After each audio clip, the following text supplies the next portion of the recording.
We hit everybody's favorite XRP. All right, XRP. So I'm gonna pull up my actual XRP chart. How about that? This is my personal one. So I've already rebought this.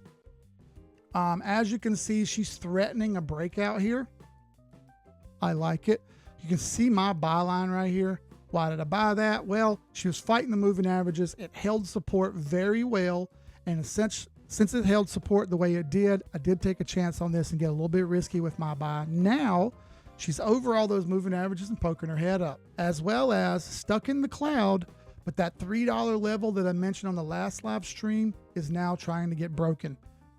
It's a big deal. Obviously, I want to see it make a new high, because if it can make a new high right here, we can aim for these green target boxes, which are about 325 to 350. Getting up to that level changes things, because I can zoom out to the weekly and show you that if it does get out to that level, I can pull fibs on this just on the year, this year alone.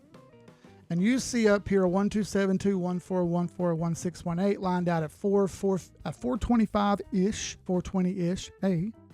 465 to 475, and then that $5.50 to $6 range. That's price discovery. It's more difficult to chart into price discovery, but it is not impossible. We do know what happens when we get into price discovery.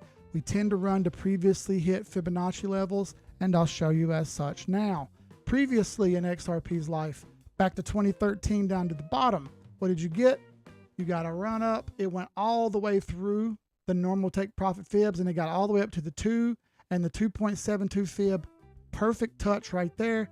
And then she failed back down.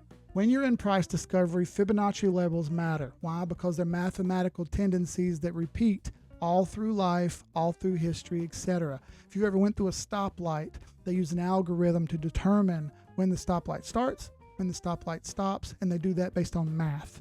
They don't do that based on speculation. They don't do that based on we don't know what'll happen. It's not the case at all. It's more of a certainty than not.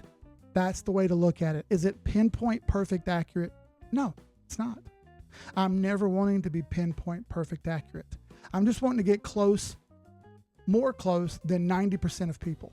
And by using a chart and by using data, you're going to get closer than most people who are just buying with their heart. You don't want to buy with your heart. These are investments. They don't care about your heart. No one cares about your heart in this. And I'll challenge you with this. Do you think anybody really cares how you feel? Like seriously cares how you feel? Do you think anybody seriously cares how I feel? No, the answer is no, they don't. So take those feelings out of it and just use the data. I'm still hopeful for this. I like it. I'm not going to buy anymore. I've got enough. I don't like to overdo it on buys and sells, especially on super high caps. And this thing's well up in the high cap level, well up in the high cap level.